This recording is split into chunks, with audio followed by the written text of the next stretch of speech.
We're going to do a reading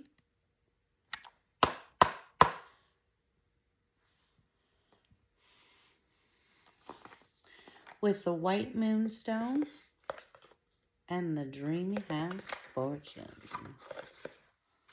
So dreamy. So dreamy. Oh. It's got a pretty pink border.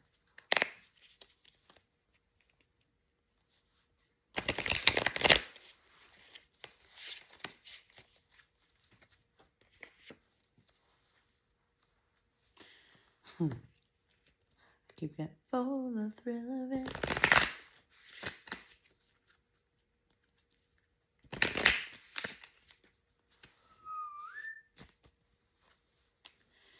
Who? You. It says, ooh, this is towards coffee maker. Awakening, energy, and flow. This is towards awakening. This is towards energy. This is towards flow. This is like, and it's saying like, this is towards your caffeine intake. Let's see. Something crucial is brewing. Set to stream into your future.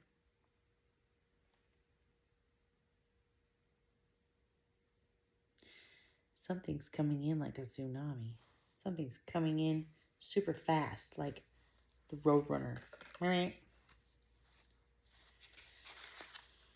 It's not backing in. Beep. It's it's coming in full speed. And apparently that means maybe it's not fragile. It says you're dealing with a vase, a vessel, growth, bloom. A new opportunity will soon fill your life with vibrant possibilities. So you have something coming in full speed. You have a very beautiful container for it. I'm just going to speak on this. Your vessel is very beautiful and very strong at the same time, needs to be handled with care, because under certain conditions it'll break. But normally these are made so that way people just know, just by looking at them, holding them, feeling them, this needs to be dealt with care. And then there's something about the fake flowers in there. Are those freshly clipped ones or are those fake ones? I have questions. What are you dealing with? Fake or real?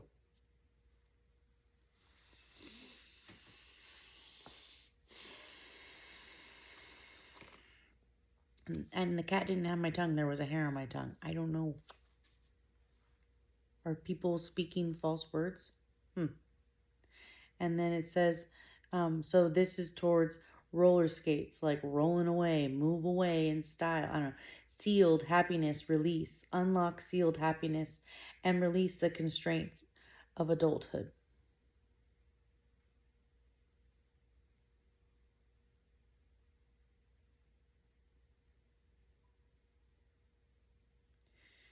You know, I had to sit here and look at this card. To release the restraints of adulthood, meaning don't worry about your bills. Don't worry about the adult stress, right?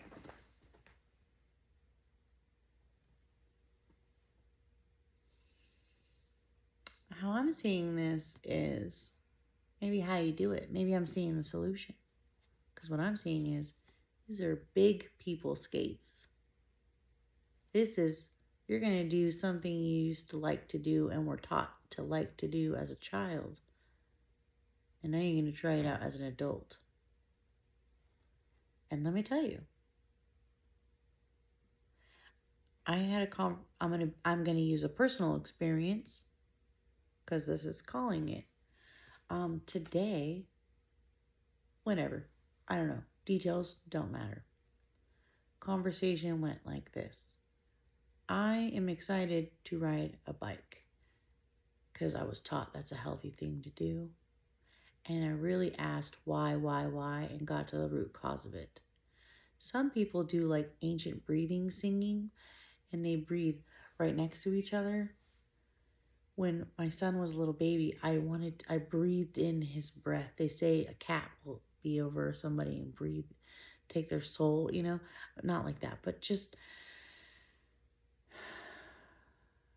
And then I was watching somebody do like a kid on a video. He was doing like this breathing exercise, and I was like, what do we do in life that naturally causes us to breathe like that, other than to having to actually sit down and create us to breathe like that? And I was thinking bike riding, and I was thinking bike riding was like an American whitewashed way to get us to do breathing without them telling us breathing is crucial. I don't know.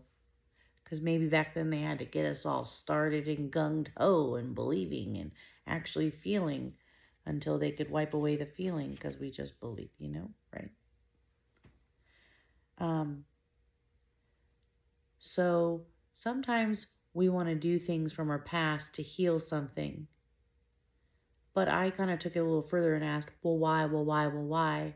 Is there a reason why I'm recalling that specific memory? Did I like it? Did it resonate with me in a way that actually resonates with my past lineage and actual true nature of what truly is good for me? Like breathing with other people, maybe riding a bike since my mind doesn't enjoy sitting, breathing, riding a bike. Maybe that's the next step to my evolution, and me latching on to it was fun as a child to coax me into doing it, to add meaning to it. Maybe why am I so excited to see this? What is this healing in me that I'm feeling so much joy? um and I'm actually noticing I to be present, and I am present in this. So there was just, and I'm an adult being able to take this in. So it's like looking back, having nostalgia, but in not like, oh, I'm traumatized and I'm having a flashback. No. Oh, I must want this because I didn't get this. No, it's just deeper. It's why do these things exist, and what's the level of enjoyment that these actually do bring, and now they do bring, like actually looking at the thing and taking away all the personal experience that came with it, and just studying like, what is that actually doing for me, and should I keep this in my life, not for the emotional things I gain from it, but from whatever else. And when the light goes off, just turn it back on, you know what I mean?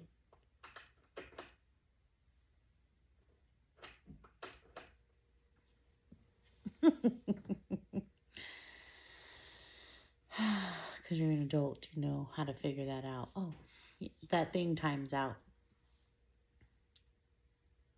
So I just know from past experience. So this is like saying, like, you know where true happiness is, and you've been learning how to cultivate that, and you've been taking away all the fluff and rough that has been programmed us to connect our lives with, because they've studied how our brains work and how to get us fixated in stinking tangent rabbit holes of our lives and create excuses as to why we do things, to be avoidant creatures and stuff.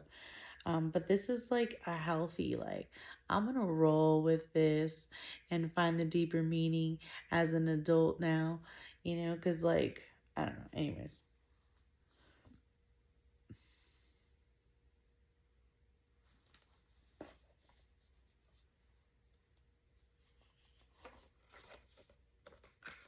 Huh.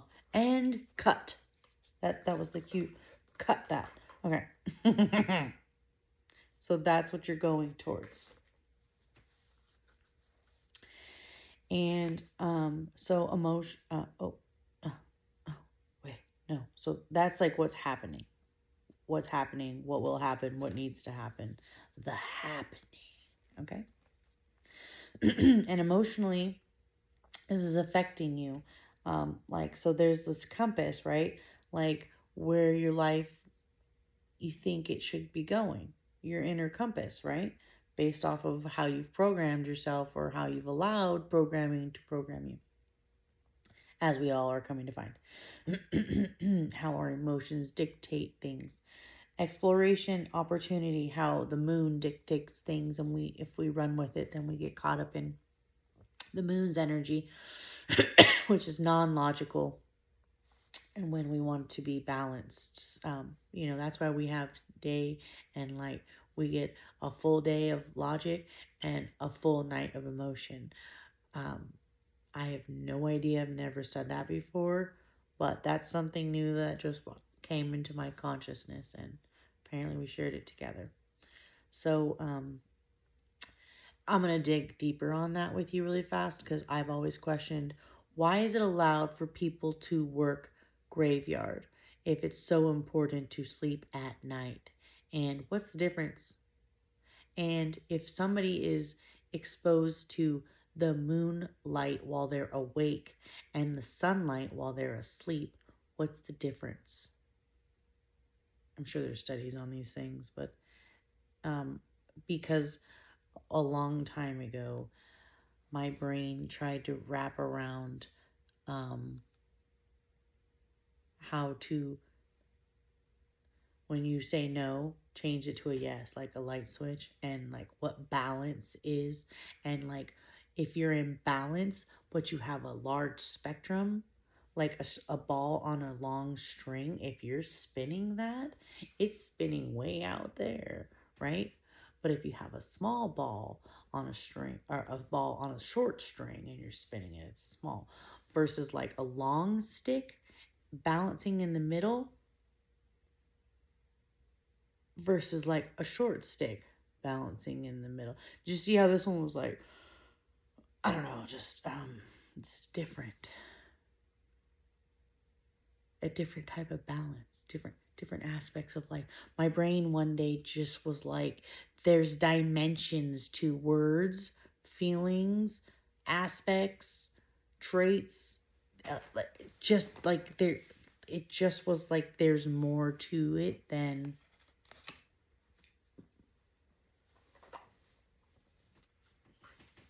I had thought, than I had known. So it looks like that's emotionally where you're at. You're becoming way more in depth. You can become very long-winded in conversations when you get very depth. And then you can learn to really hone it and be simple as well. Deep and simple and short and sweet, deep and simple. It's beautiful. So this is going to lead to study room. Research, facts, and choice. Your choice deepens on research. Wait until you have all the facts. This is beautiful.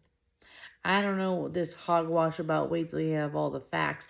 I do know because sometimes when you get really gung ho and you like speak up, but you're still like when you first get an idea and you're like, gosh, great. And then you go and share it. And then maybe like, or like, let's say you have your own idea that you think is great. And then like the next morning you wake up and you're like, why did I think that was so awesome? And you're just totally lost at where the enthusiasm came from. You're like, it's a pencil eraser. No. But I can make millions. I don't know. But this is cool. Study room. If you are interested in a reading, please come find me.